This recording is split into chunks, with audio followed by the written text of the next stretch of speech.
everyone! Happy Sunday! So karon na alas kami sa Brilliant House of Beauty, Wellness and Spa. Kaya naa sa bagong services karon guys. So i-try na to ilang food spa. Magpa-food spa min Chris sa among tiil nga murag gluy ah. Yes.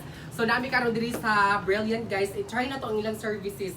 Kay sa dugan ako lami kuno kayo ilang bagong mga services karon guys. So i-try na to. So let's go mo sa katas-taas. Ayan, so maon ni, nag-abot hindi mo takas ang magaan of course. Pero hinay lang mo kay mas mabalitok mo. So ayan. So there you are. So i-try na to nilang food spa. So tanaw na to. So, mauna niya ang first procedure ng atong buhaton. Aton lang ihumol ang atong tiil diha.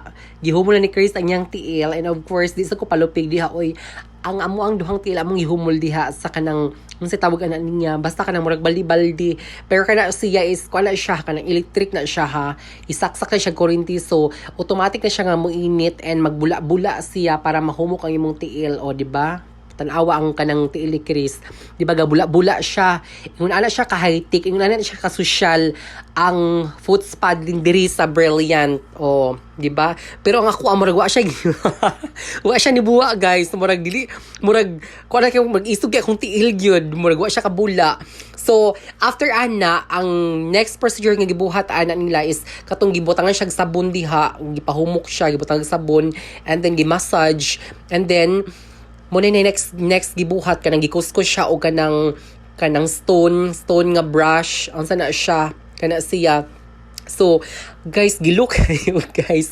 katangunon kay ko na diha kanang tong kiliti bitaw pero ako lang yung gagwanta gyud kay ano gilok ayo ka gilkanon bi akong tiil guys magani atong tiil diha natuloy adhan ko nadadarag kanang kuan kanang foot spa.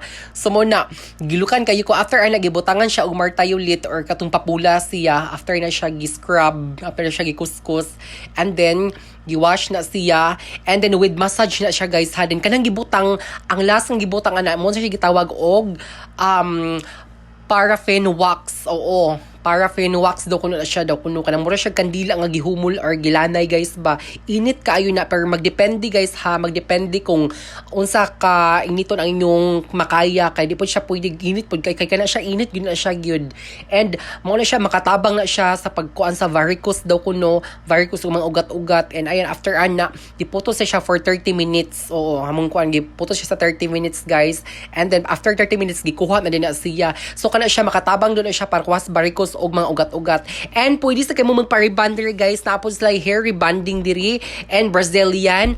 Of course, naapod sila mga kasi mga services sa buhok. So pwede kaayo mong magpa-rebond diri sa Brilliant Beauty Salon and Spa. So sa tanang mga sister na to nga gustong magpagwapa, magpa-spa, magpa-foot spa, magpa-massage, ug tanan na dili tanan manicure, pedicure and makeup. So, pwede na kayo mong maanihin diri guys and mauna ang result sa ilang ribbon. O, pak! O, diba? Gwapa kay sa ate. O, diba?